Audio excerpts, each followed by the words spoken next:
ഷിസൂസ് kids world, a complete kids channel.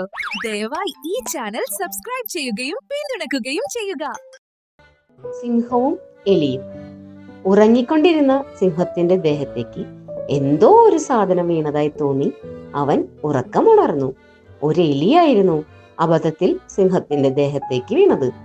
നിദ്രാഭംഗം മൂലം ക്ഷുഭിതനായ സിംഹം എലിയെ ഞെക്കിക്കൊല്ലാൻ ഒരുങ്ങി.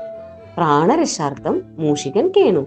രാജൻ, കനിവുണ്ടാകണം, എന്നെ കൊല്ലരുതേ, എന്നെങ്കിലും എന്നെ കൊണ്ട് അങ്ങേക്ക് പ്രയോജനമുണ്ടാവും. ഇത് കേട്ട് സിംഹം പൊട്ടിച്ചിരിച്ചു. എങ്കിലും ദയ തോന്നി എലിയെ വെറുതെ വിട്ടു.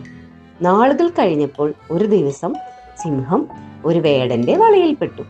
വലയിൽ കിടന്ന് പ്രാണഭയത്താൽ അലറിയ സിംഹത്തിന്റെ കരച്ചിൽ അടുത്തുള്ള എലി കേൾക്കാനിടയായി.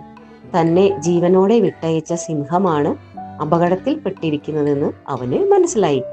ഉടൻ തന്നെ അവൻ സിംഹത്തിന്റെ അടുത്തെത്തി. ഏറെ അധ്വാനത്തിന് ശേഷം വലയുടെ കണ്ണികളെല്ലാം കടിച്ചു മുറിച്ച് സിംഹത്തെ മോചിപ്പിച്ചു. എന്നിട്ട് അവൻ സിംഹത്തോടായി പറഞ്ഞു, എന്നെക്കൊണ്ട് ഉപകാരമുണ്ടാകുമെന്ന് ഞാൻ പണ്ട് പറഞ്ഞപ്പോൾ അങ്ങ് പരിഹസിക്കുകയായിരുന്നല്ലോ. ഇപ്പോൾ താങ്കൾക്ക് പ്രത്യുപകാരം ചെയ്യാൻ നിസ്സാരനായ എനിക്ക് സാധിച്ചിരിക്കുന്നു. ഗുണപാഠം: ആരെയും നിസ്സാരന്മാരായി കരുതരുത്.